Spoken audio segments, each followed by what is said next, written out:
Fala, agraciados! Como é que vocês estão? Esse aqui é um espaço que eu criei para nós, a nossa comunidade, porque a nossa intenção não é só ser uma marca de camisa, mas é ser uma comunidade real cristã, para a gente conversar, a gente ter experiências e também fazer uma parte de reflexão em cima do que a Bíblia diz. E é exatamente isso que eu vou fazer agora. Ontem tivemos o jogo do Brasil com a Noruega, e isso eu estou gravando um dia depois, então para mim é ontem. E nós perdemos, né? Eu não sei como é que vocês estão, mas eu fiquei bastante triste com isso. Não porque eu esperava que o Brasil fosse hexa, porque eu não esperava, mas eu esperava que o Brasil caísse para uma das melhores seleções, né? Que era a França, Inglaterra, sei lá, até a Argentina mesmo, infelizmente, né? A gente tem que dizer quando os nossos inimigos são melhores, e atualmente são. Então eu esperava que o Brasil caísse para um monte de seleção, menos para a Noruega, apesar do nervosismo antes do jogo. E isso eu fiquei um pouco triste com isso. E eu queria trazer uma reflexão para a gente de como a gente lida com a tristeza, a gente sendo cristão. Existem pessoas que vão conseguir lidar com a tristeza de uma forma tranquila, feliz, né? Vão conseguir passar pela tristeza, mas com uma força ali, que vai estar feliz e parece que nada afetou ela, mas ela só está seguindo a vida, conseguindo lidar com tudo isso. E debaixo da graça de Deus e de muita oração e da misericórdia de Deus, a pessoa consegue ficar tranquila ali, né? Tranquila aparentemente. Mas tem pessoas que não, tem pessoas que são opostas a isso. São pessoas que acabam se aprofundando na tristeza. Tem pessoas que acabam ficando depressivas por conta de um momento que aconteceu alguma coisa ruim ou de uma parte da vida que aconteceu ruim. E eu acredito que não é com o Brasil, mas eu estou trazendo um momento do Brasil para a nossa vida, da tristeza, assim. Mas, sei lá, com a perda de alguém, com alguma coisa ruim que aconteceu na vida, a pessoa acaba se aprofundando na vida triste. E apesar de a gente entender, e aí já entra algo mais profundo, como psicologia e outras coisas também, como um gabinete pastoral de estar sendo acompanhado ali por irmãos, pelo pastor, mas eu quero trazer uma reflexão do momento triste que a gente tem mesmo, não muito se aprofundando, até porque essa questão de se aprofundar muito na tristeza por muito tempo, ela não é saudável para a Bíblia.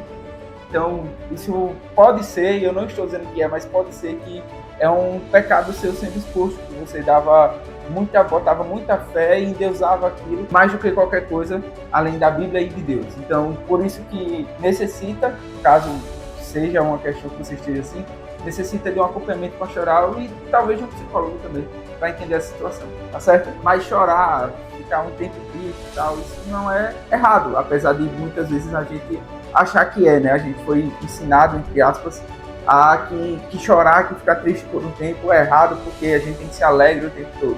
Mas a gente esquece que João Jesus chorou. Então não é errado chorar, não é errado ficar triste. E aí com isso eu estava meditando um pouco sobre isso e resolvi trazer um pouquinho a reflexão para vocês. Em Filipenses 4, Paulo fala para a gente ser alegre, né? Ser alegre todo tempo, só que ele fala alegre no Senhor. E em Salmos também fala para a gente não colocar que a nossa esperança não vem de carros, cavalos de guerra e tal, mas vem do Senhor. Então, o que a gente aprende aqui é que, sim, nós conseguimos lidar com a tristeza sendo alegre. E alegre ali não significa você não chorar, mas significa você entender que aquele é o momento que você vai estar passando, mas que a sua esperança está no Senhor. E que o Senhor é o Consolador, porque o Espírito Santo é o nosso Consolador, e ele vai te dar forças para sair daquilo, né? Paulo, quando disse isso em Filipenses 4, ele estava numa prisão, e ele foi preso injustamente nesse momento, em todo momento, mas nesse principalmente. Ele estava sendo preso injustamente. E ele, de dentro da prisão, estava consolando os irmãos que estavam fora. Isso já dita muito como é a nossa vida, que muitas vezes algumas pessoas vão ter mais espiritualidade, mais coragem, mas vão saber lidar mais com a situação, mesmo estando pior do que a gente. Então, o que a gente precisa fazer é entrar no segundo versículo que eu vou trazer aqui, que é chorar com os que choram e se alegrar com os que se alegram. Então, em momento de tristeza, em momento algum você tem que começar a tentar entender a situação, porque foi isso que os amigos de Jó fizeram. E vou começar a falar que está em pecado, que é Deus, que é um castigo, não sei o quê. Em momento nenhum, você como cristão tem que agir assim. O que você tem que fazer é consolar aquela pessoa, é chorar com ela, é estar ali presente, não chorar em lágrimas, porque nosso choro não precisa ser forçado. mas é estar ali com ela dizendo, eu estou aqui com você, estou junto com você, e eu estou aqui sempre com você. Então, em momentos de tristeza, nós temos que ser consolador, apesar de também nós temos que saber ser consolado. A gente às vezes quer ser tão forte, quer demonstrar tanta força achando que isso é fé, demonstrar fé para os outros, apesar de ser também, que a gente não quer ser consolado. E a gente fica com aquela tristeza, aquela mágoa, aquilo guardado na gente. E não é bom nem para a saúde, quanto mais para a espiritualidade, para Deus, para a gente. Então, aprenda a ser consolado também na tristeza. E aprenda a lidar com a tristeza como um momento. É um momento que você está passando, é um momento de aflição que você está passando, porque Jesus disse que a gente ia passar por aflição, mas para a gente ter bom ânimo, porque Ele venceu o mundo. Também uma das coisas que mais me faz ser consolado nesse tempo é lembrar de Apocalipse. Por que Apocalipse? Porque ele fala que lá Jesus, quando voltar, Deus vai enxugar nosso choro.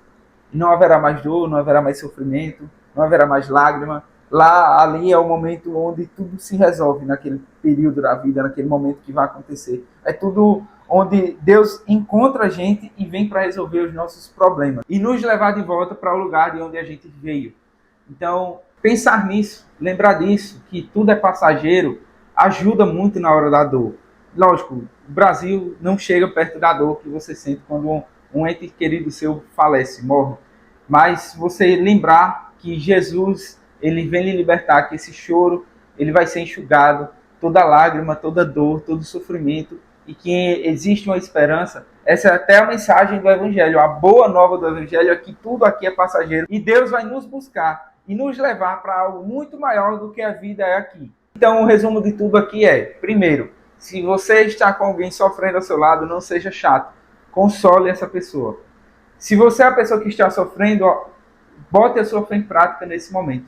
Lembre-se que você tem que estar alegre, ser alegre na verdade, não estar, mas ser alegre no Senhor. Então, o que é alegre no Senhor? É entender que você tem que ter esperança nele e na palavra dele, que um dia ele vai vir lhe buscar e que todo choro será enxugado, todo sofrimento vai passar e que nós vamos ser governados por um justo juiz. Então, esse é o maior consolo que qualquer ser humano tem e qualquer ser humano tem que ter. Então, é essa a mensagem. Se você gostou desse vídeo, marque a gente no seu Instagram e compartilhe para pessoas serem consoladas com o Senhor e aprender a lidar com o sofrimento, com o choro, com esse momento da vida que é tão difícil e tão infeliz, tão triste, realmente. Mas lembre-se que o Senhor está sempre com você, tá certo? Se inscreva no canal, deixe seu like, comente aqui embaixo e é isso. Nós vamos começar a ter esse movimento aqui nesse local, nesse canal do YouTube. É só um início, nós temos projetos maiores, mas eu quero trazer essa reflexão para você, porque é um momento que muitas vezes a gente não sabe o que fazer, a gente não é ensinado a lidar com isso. A gente é ensinado de que o sofrimento é um pecado, é algo ruim de Deus para a gente e tudo mais, sendo que muitas vezes não é só para a gente ser consolado por Deus ali. E a gente realmente chorar e lembrar que há uma esperança vindoura que Jesus vai voltar. Amém? Então, Deus abençoe você.